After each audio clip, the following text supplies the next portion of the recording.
Pregnant mom falls asleep on a stranger's shoulder, wakes up to the Mafia boss, whispering, "Your baby is mine." Hit subscribe because every click from you keeps this story alive. Rain hammered against the hospital windows. Rosalind stood frozen outside the clinic doors. Her hands trembled. The envelope in her grip felt like it weighed 1,000 pounds. 3 months pregnant. No, she whispered. No, no, no. Her heart pounded against her ribs. The world spun. People rushed past her blurs of color, faceless strangers. But she couldn't move. She'd never been with a man. Never. 22 years old. A virgin. Working double shifts at the hotel just to survive. Just to save her brother. The doctor's words echoed in her skull. "Miss Rosalind, the ultrasound is clear. You're 12 weeks along. It's too late for termination now." "You're lying," Rosalind had screamed at her. "You're accusing me. I've never—" But the doctor had only shaken her head with that pitying look. That disgusting, judgmental look. "Your boyfriend and you had your fun. Now you're here playing innocent? The report doesn't lie, sweetheart." Tears blurred Rosalind's vision now as she stumbled down the street. Thunder cracked overhead. The rain soaked through her thin jacket. She didn't care. Her phone buzzed. Flight reminder, 2 hours. "God," she breathed. "Michael." Her brother. Lying in a hospital bed in another city. Kidney failure. She'd scraped together every penny for his transplant. Borrowed from loan sharks. Sold everything she had. She couldn't fall apart now, not now. Rosalind hailed a cab, threw herself inside. The driver gave her a strange look but said nothing. At the airport, she moved like a ghost. Check-in, security, gate. Her phone rang. Unknown number. Her finger hovered over the decline button. But something made her answer. "Hello?" Silence then. "How are you, Rosalind?" She froze. The voice was deep, smooth, unfamiliar. "Who is this?" A dark chuckle. "Thank you for giving my child a place in your womb." The phone nearly slipped from her hand. "What? Who?" "I want you to deliver my baby healthy. So stop visiting these cheap hospitals. The doctor you've been seeing for 3 months? Keep seeing her. Only her." "Wait, what are you talking about? I don't." Click. The line went dead. Rosalind stared at the screen. Her pulse thundered in her ears. Fear crawled up her spine like ice. What is happening to me? The boarding announcement crackled overhead. She forced her legs to move. Economy class. Seat 27F. Window seat. She collapsed into it. Pressed her forehead against the cold plastic. Her stomach churned. Nausea rolled through her in waves. The smell hit her first. Expensive cologne, subtle, masculine, intoxicating. Someone slid into the seat beside her. She didn't look up. Couldn't. Her head felt too heavy. The plane began to taxi. Engines roared. Rosalind closed her eyes. Just breathe, just get to Michael, figure this out later. But the dizziness came fast. Too fast. The world tilted. Her head lolled to the side and landed on something solid. Warm. A shoulder. "I'm sorry," she tried to whisper. But the darkness was already pulling her under. She fought it. Tried to lift her head. Tried to apologize to the stranger beside her. But consciousness slipped away like water through her fingers. When she woke, the plane was descending. Rosalind jerked upright. Gasped. Her heart raced. How long had she been out? She turned to apologize to the passenger beside her, and her breath caught. He was staring at her.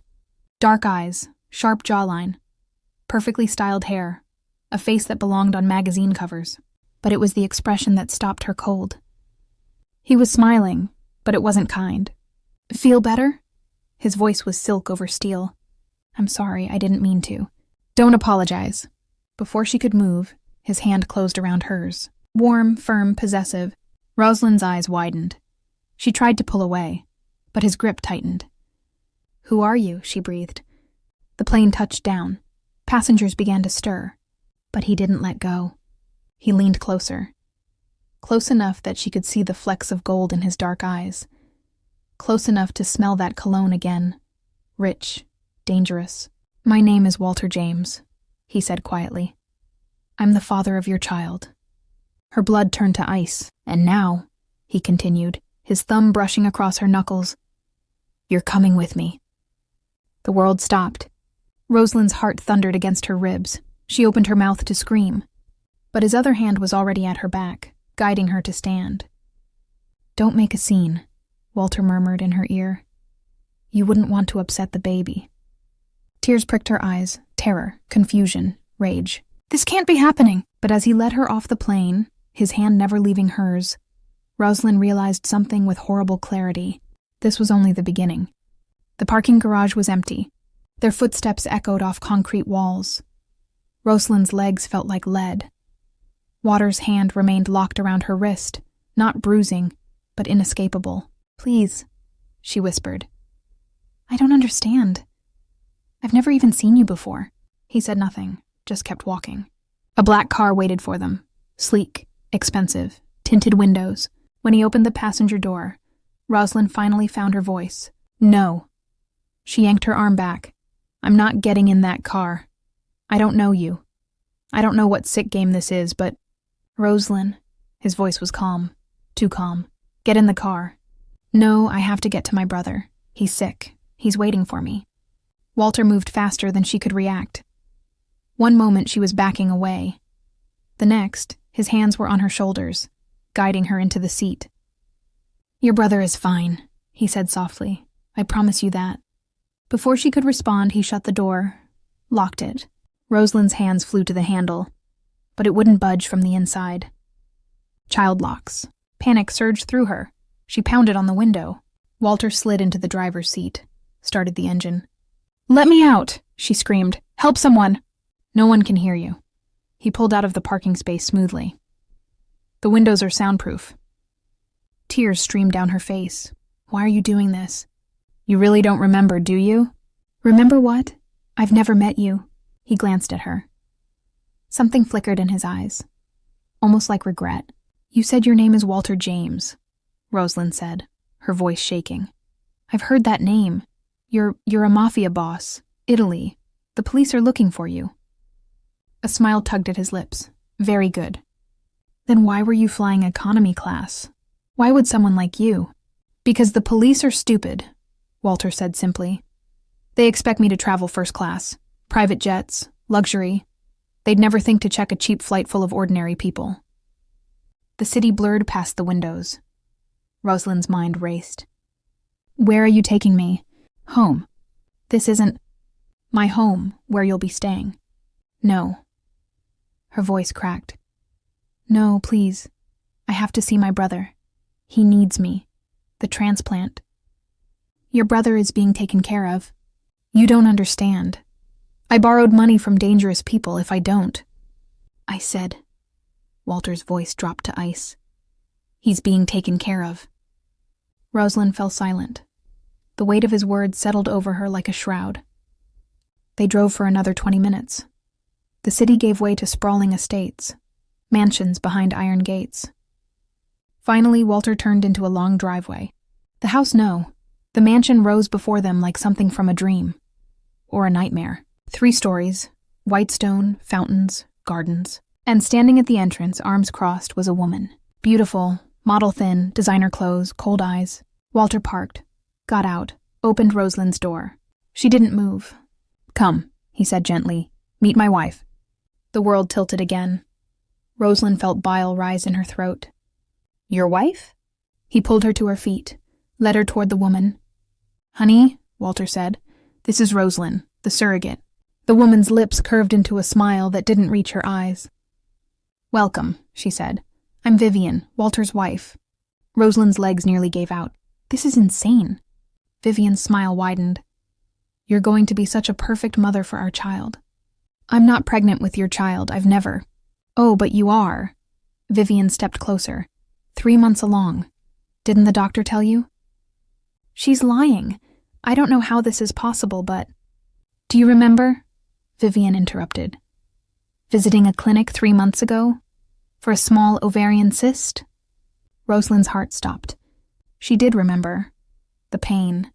The doctor's recommendation. Minor surgery. "That clinic is ours," Vivian continued. "The doctors work for us." "No. They put you under anesthesia. Told you they were removing the cyst."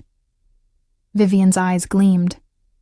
But what they really did was implant our embryo into your womb. IVF, darling. Test tube baby. Walter's sperm. My egg. Your body. Rosalind stumbled backward. Walter caught her. You're a surrogate, Vivian said. Whether you agreed to it or not. The world spun. Rosalind's stomach heaved. I'm going to be sick.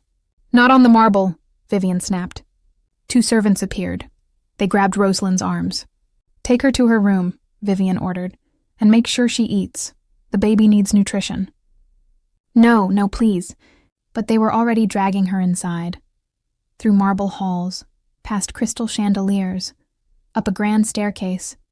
They threw her into a bedroom and locked the door behind them. Rosalind collapsed to her knees, sobbed. This couldn't be real. It couldn't be. But the test results flashed through her mind. The phone call. The stranger's voice. Thank you for carrying my child. Walter. It had been Walter all along. She pressed her hands to her stomach, felt the slight swell she'd been trying to ignore. A baby, growing inside her, not hers, theirs. Stolen. The door opened. Walter stepped inside. Rosalind scrambled to her feet. Stay away from me. He closed the door quietly, leaned against it. I know you're frightened.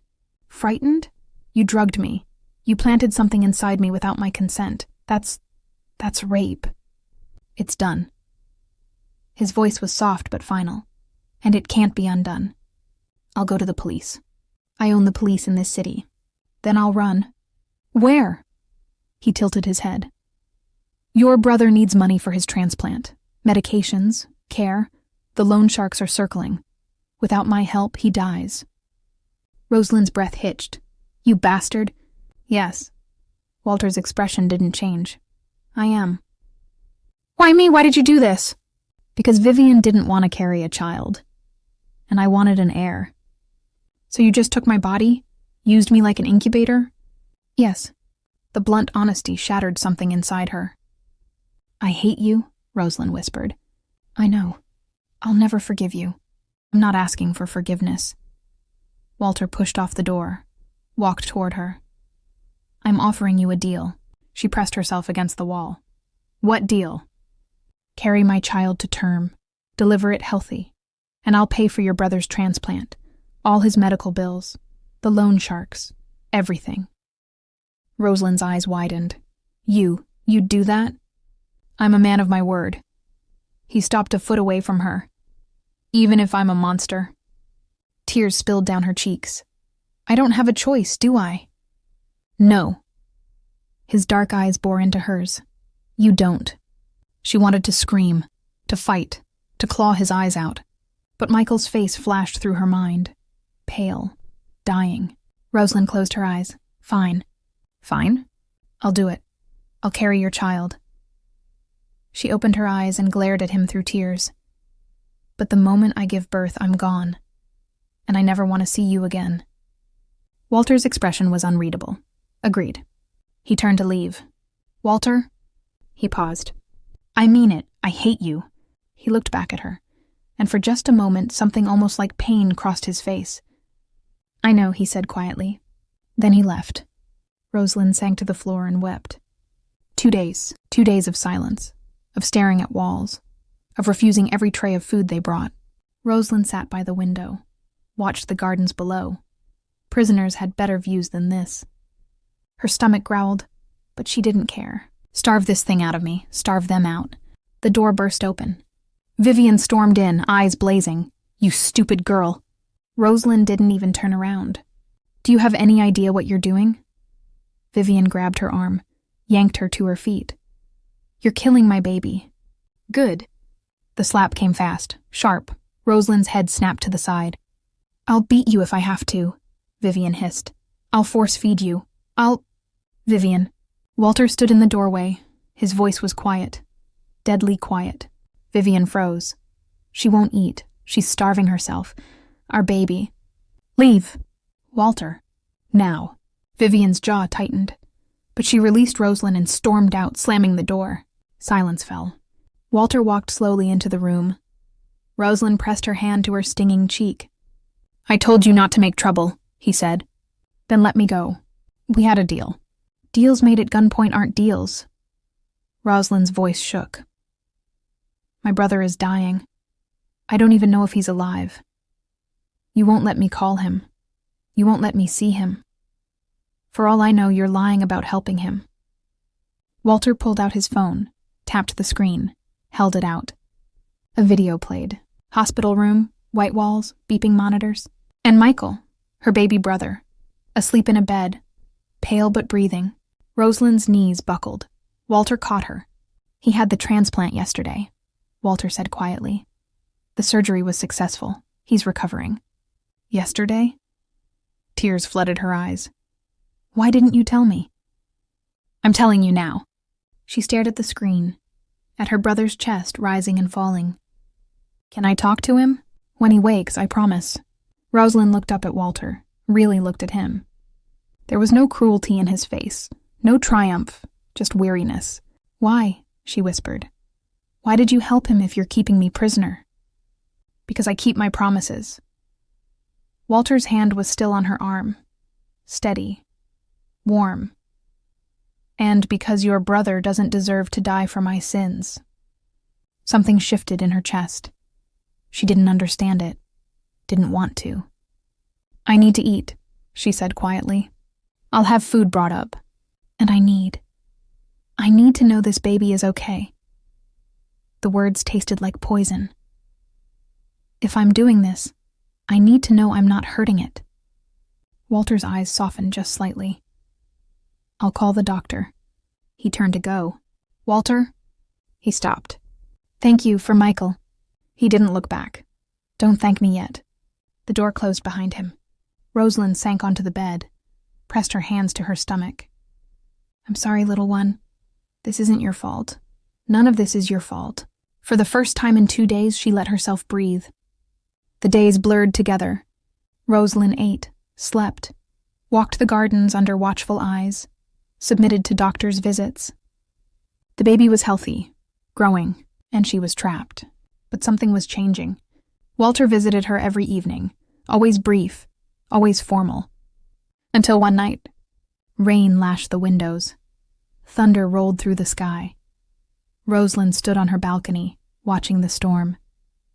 You'll catch a cold. She turned. Walter stood in the doorway. I don't care. He stepped outside, stood beside her, let the rain soak his shirt. I used to stand like this, he said, when I was a boy, after my father beat me. Rosalind glanced at him. Why are you telling me this? I don't know. They stood in silence. The rain pounded down. Your wife, Rosalind said finally. She doesn't love you. No. Then why did you marry her? Because I was young, stupid, and she was beautiful. Walter's jaw tightened. I thought that was enough. Is that why you want a child? To fix your marriage? I want a child, he said quietly, because I want to do one thing right in my life. Rosalind's chest tightened. She hated that she felt sympathy for him. You're a criminal, she whispered. You've hurt people, killed them probably. Yes. Then how can you be a father? I don't know. He finally looked at her. Rain dripped from his hair. But I have to try. Something in his eyes made her heart skip. You're dangerous, she breathed. Yes, I should hate you. You do, but you saved my brother. Walter's hand moved slowly, hesitantly. He brushed a strand of wet hair from her face. Rosalind's breath caught. Go inside, he said softly, before you get sick. He turned and left. Rosalind stood frozen in the rain. Her heart pounded. What is happening to me? The next morning she saw Vivian, coming out of a guest room, adjusting her dress, smiling, and behind her a man, young, handsome, buttoning his shirt. Their eyes met. Vivian's smile turned cold. Not a word.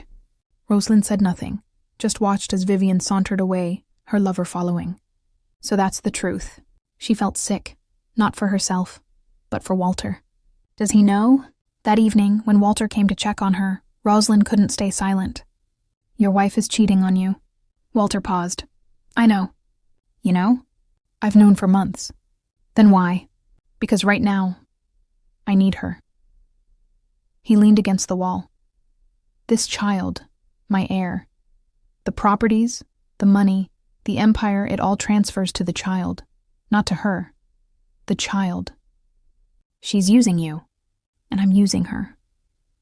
Walter's eyes were hard. That's how this world works, Rosalind. Everyone uses everyone. That's horrible. That's survival. Rosalind wrapped her arms around herself. I don't want this baby growing up in this world. Neither do I. His voice dropped. That's why I'm changing. Changing? The police are closing in. My empire is crumbling, and I'm ready for it to end. He looked at her. But first, I need to make sure my child is safe, protected, loved. By a criminal? By a father. The words hung in the air. Rosalind's heart ached. She didn't want to feel this, didn't want to understand him. But she did. Walter, she whispered, what happens when this is over? I don't know. Will you let me go? He was silent for a long moment, then, I promised I would. But I'm starting to think. He stopped, shook his head. Never mind. Think what? That letting you go might be the hardest thing I've ever done. Their eyes met, and for the first time Rosalind saw the truth. He was falling for her, and God help her, she was starting to feel something for him too. The clock read 2 a.m. when Vivian stumbled into Rosalind's room, drunk, reeking of wine and perfume. Rosalind sat up in bed. What do you want? Vivian laughed, high and sharp. You're so pathetic. Get out. Selling your body for money, ruining your figure for a few $1,000s. Vivian swayed. Do you know what pregnancy will do to you? Stretch marks, saggy breasts, loose skin. You'll never be beautiful again. I don't care. Liar. Vivian moved closer. You're just like me, trapped, used. A pawn in Walter's game. I'm nothing like you. Oh, but you are. Vivian's smile was vicious. Let me tell you a secret. Rosalind's heart pounded. What? This baby? Vivian gestured at Rosalind's stomach. Walter doesn't even want it. That's not true. Oh, darling. It is. Vivian leaned in. I convinced him. I told him we needed an heir. For the properties, the money. Because if the police arrest Walter and they will, everything goes to the child. Our innocent, blameless child. Rosalind's blood ran cold. You see, I can't have those properties in my name. I'm married to a criminal. But a baby. Vivian's eyes gleamed. A baby is untouchable. You're using this child. Of course I am, and once it's born, I'll take it and run. With my boyfriend. My real love. She giggled. Walter is so boring, so serious. My lover is exciting, young, and we'll raise the baby together. Live off Walter's fortune. You're sick. I'm smart. Vivian straightened. And you? You're just the incubator, the womb for hire. When you deliver that baby, you're nothing. You'll go back to your pathetic life, your dying brother, your debts. Tears burned Rosalind's eyes. Get out. The truth hurts, doesn't it? Out. Vivian laughed and stumbled toward the door. Enjoy your cage, little bird. You'll be here until you give birth, and there's nothing you can do about it. The door slammed. Rosalind pressed her hands to her face, sobbed. Is it true? Does Walter even want this baby? She couldn't sleep, couldn't think. At dawn, Walter came to check on her. Rosalind, your wife told me everything. He froze. The properties, the money. That you don't want this baby. Her voice shook. That I'm just a tool. Rosalind, is it true? Walter's jaw tightened. He stepped inside, closed the door. Vivian is a liar. But is there truth in her lies? He was silent. Tell me, Rosalind's voice cracked. Tell me this isn't all about money and power. Tell me you actually want this child. I do want this child, Walter said quietly, more than anything. Then why? But Vivian is right about one thing. He met her eyes. The properties, the empire. It does transfer to the child. That's the law. And yes, I need that to happen before the police catch me. So you are using this baby. I'm protecting this baby. His voice rose. Everything I have, every dirty dollar, every blood-stained property, it goes to my child. So that when I'm gone, they'll have something. Security. A future. A future built on crime. A future built on love. The words hit her like a punch. You don't love me, Rosalind whispered. You don't even know me. I know you're brave, selfless. You'd do anything for your brother. Walter stepped closer. I know you're stronger than anyone I've ever met. And I know that every time I see you, I hate myself a little less. Her breath caught. I'm not a good man, Rosalind, but this baby, it's my chance to create something good, something pure. And me? You're the mother of my child. His voice dropped. Even if you'll never be mine. Tears spilled down her cheeks. I don't understand you. I know. He reached out, hesitated, then gently wiped her tears away. But you don't have to. His touch was warm, tender, and Rosalind realized with horror that she didn't want him to pull away. Walter, she whispered, what are we doing? Surviving, he said, together. Their eyes held, and in that moment, the line between captor and captive blurred into something far more dangerous, something that felt almost like love. The news report played on the TV. Notorious crime lord Walter James is now the target of an international manhunt. Police sources say they're close to an arrest.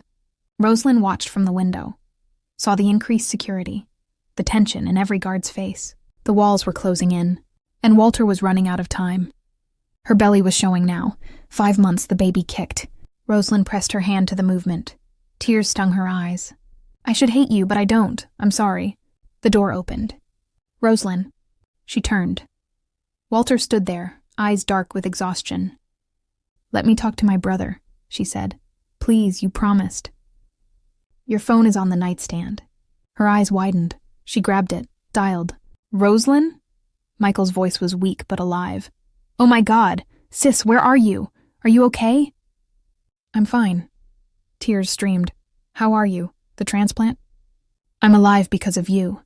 The doctor said someone paid for everything. Was it you? How did you? It doesn't matter. I'm just glad you're okay. When are you coming home?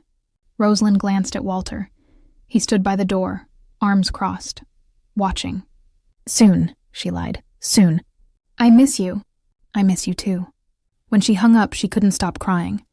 Walter moved closer. He's going to be fine. I know. Then why the tears? Because I'll never see him again, will I? She looked up at him. Even after the baby is born, even after I'm free, I can't go back. I know too much. I've seen too much. Walter's expression cracked. Rosalind, tell me the truth. What happens to me after? He couldn't answer. You'll kill me, she whispered, or hide me, or I would never hurt you. But you can't let me go. No. His voice was raw. I can't. Fresh tears fell. Then I'm already dead. No. He grabbed her shoulders. You're alive. You're here. And I swear to you, I'll find a way to protect you. Even from myself. How?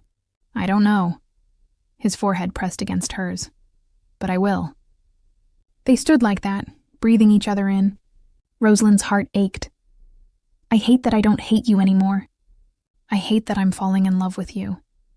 The confession shattered the air between them. Don't, Rosalind begged. Don't love me. It'll only make this worse. Too late. Walter. His lips brushed her forehead. Gentle, reverent. I'm sorry, he whispered, for everything.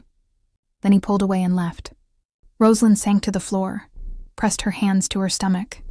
What have I done? Vivian's affair was getting reckless. Rosalind saw them in the garden, kissing, laughing, and she saw a servant telling Walter about her uncontrolled desires. His face was stone, but his hands were clenched into fists. That night, Walter came to her room.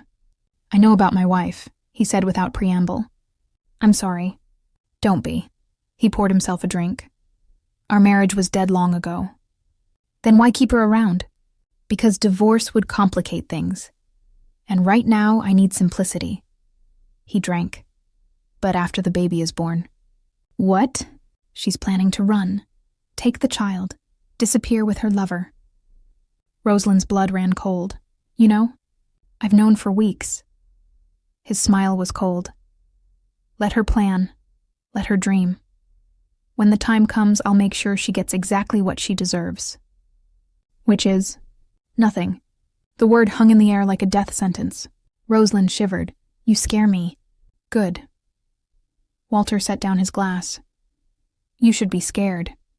Because the closer the police get, the more dangerous I become. Will you hurt me? Never. Promise? I promise. He moved to her, cupped her face. You and the baby are the only things keeping me human. Without you, I'd burn this whole world down. His touch was fire, his eyes were storm, and Rosalind realized she believed him. Stay with me tonight, she whispered. Just stay. I don't want to be alone. Walter's eyes widened. Rosalind, please. He hesitated, then nodded. They lay on the bed, not touching, just existing in the same space. And for the first time in months, Rosalind felt safe, even in the arms of a monster. 7 months pregnant. Rosalind could barely walk. The baby was big, active, restless, just like its father. The news was everywhere now. Police raid Walter James's known properties. Arrest warrants issued. Manhunt intensifies. Time was running out. Vivian was packing. Rosalind saw her through a cracked door. Suitcases, jewelry, cash. Tomorrow, Vivian whispered to her lover on the phone. After she delivers, we take the baby and run. He'll never find us. Rosalind's heart pounded. She slipped away. Found Walter in his study. She's leaving, tomorrow, after the baby is born. Walter didn't look surprised. I know. You have to stop her. I will. How? Trust me. But Rosalind saw the darkness in his eyes, and she was afraid. That night the contractions started. Sharp, sudden, overwhelming. Walter, she screamed. He was there in seconds. What's wrong? The baby, it's coming.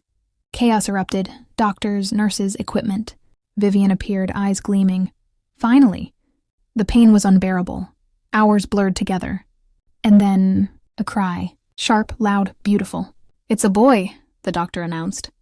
Rosalind sobbed, reached for him. They placed the baby on her chest. Warm, tiny, perfect. Hello, she whispered through tears. Hello, little one. The baby's eyes opened. Dark like his father's. Rosalind's heart shattered and healed all at once. I love you. God help me, I love you. Walter stood frozen at the doorway. His face was pale. Tears streamed down his cheeks. My son, he breathed. Vivian pushed past him. Give him to me. No, Rosalind held the baby tighter. He's mine, we had a deal. Vivian reached for the baby. Touch him and I'll break your arm. Walter's voice was ice. Vivian froze. Walter, get out. But the baby is mine. Not yours. Never yours.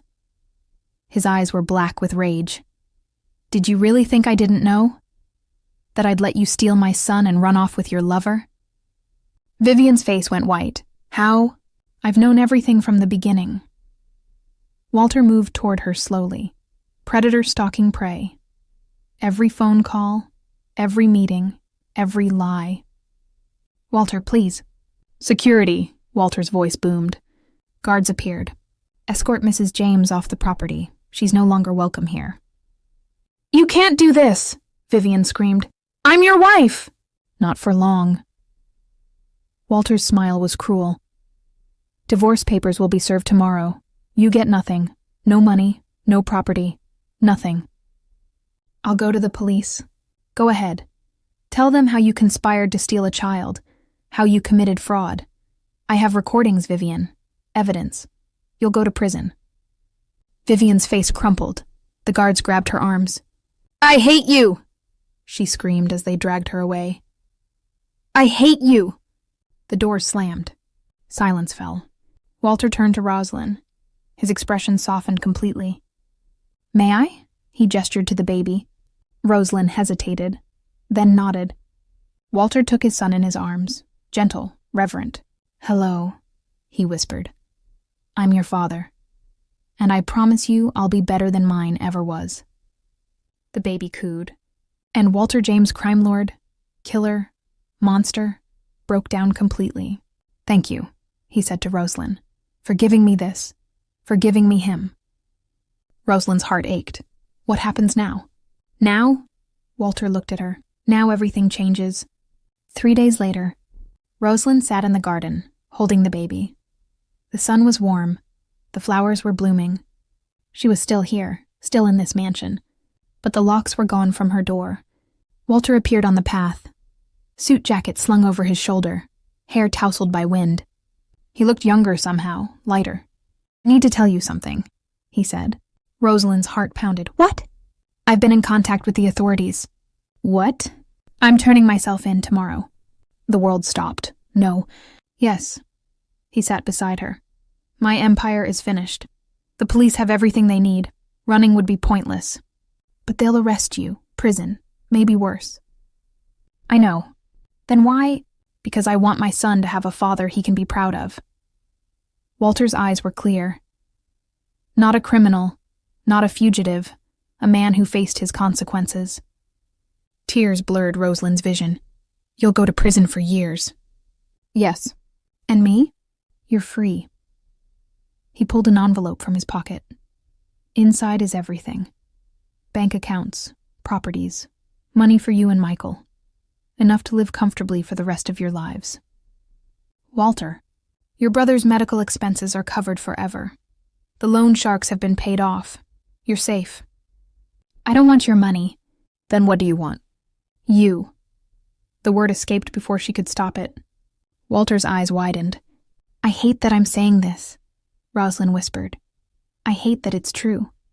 But somewhere in this nightmare, I fell in love with you. Rosalind, I know you're a criminal. I know you've done terrible things. But you saved my brother. You protected me. And you're trying to be better." Tears streamed down her face. "That has to count for something." Walter cupped her face. "You deserve better than me." "Maybe, but I choose you anyway." "Even if I go to prison?" "Even then." He kissed her. Soft, desperate, full of everything unsaid. The baby gurgled between them. They pulled apart, laughing through tears. "What will we name him?" Rosalind asked. "Gabriel," Walter said. "It means God is my strength." "Gabriel James." Rosalind smiled. "I like it." Walter pressed his forehead to hers. "Will you wait for me?" "However long it takes. It could be 10 years, 20. Then I'll wait 20 years. Why? Because this baby deserves to know his father. And because..." She took a shaky breath. "I love you. God help me. But I love you." "I love you too." Walter kissed her again. "More than I thought possible." The next morning, police surrounded the mansion. Walter kissed Gabriel's forehead, kissed Rosalind's lips. "I'll come back to you," he promised. "I know." He walked out, hands raised. The police swarmed him. Handcuffs clicked. Rosalind watched from the window, baby in her arms. And she didn't cry, because this wasn't an ending. It was a beginning. 5 years later, the prison visiting room was cold. Rosalind sat across from Walter. Gabriel, now 5 years old, bounced on her lap. "Daddy," Gabriel reached for Walter. They weren't allowed to touch. But Walter smiled, the kind of smile that lit up his entire face. "Hey, buddy, you've grown." "I'm this many." Gabriel held up 5 fingers. "I see that." Walter's eyes glistened. "Are you taking care of Mommy?" "Uh-huh, I'm a big boy now." Rosalind's heart swelled. "He starts school next month." "Smart kid. He gets it from you." Walter laughed. "I doubt that." They talked for an hour, about Gabriel's drawings. Michael's recovery, he was healthy now, working, thriving. About the house Rosalind bought with Walter's money. When time was up, Gabriel waved. "Bye, Daddy." "Bye, son, I love you." "Love you too." As Rosalind stood to leave, Walter caught her eye. 3 more years, he said quietly. "My lawyer says I'll be out in 3 years. Good behavior." "I'll be waiting." "Still?" "Always." His smile was everything. "I don't deserve you." "No," Rosalind agreed. "But you're stuck with me anyway." She left, Gabriel in her arms, heart full. 3 years later. The day Walter was released, Rosalind and Gabriel were waiting outside the prison gates. 8-year-old Gabriel held a sign. "Welcome home, Daddy." When Walter walked through those gates, he looked different. Older, gray at his temples. But his eyes were clear, clean, redeemed. Gabriel ran to him. Walter scooped him up, spinning him around. "You came?" Gabriel laughed. "Of course I came, I promised, didn't I?"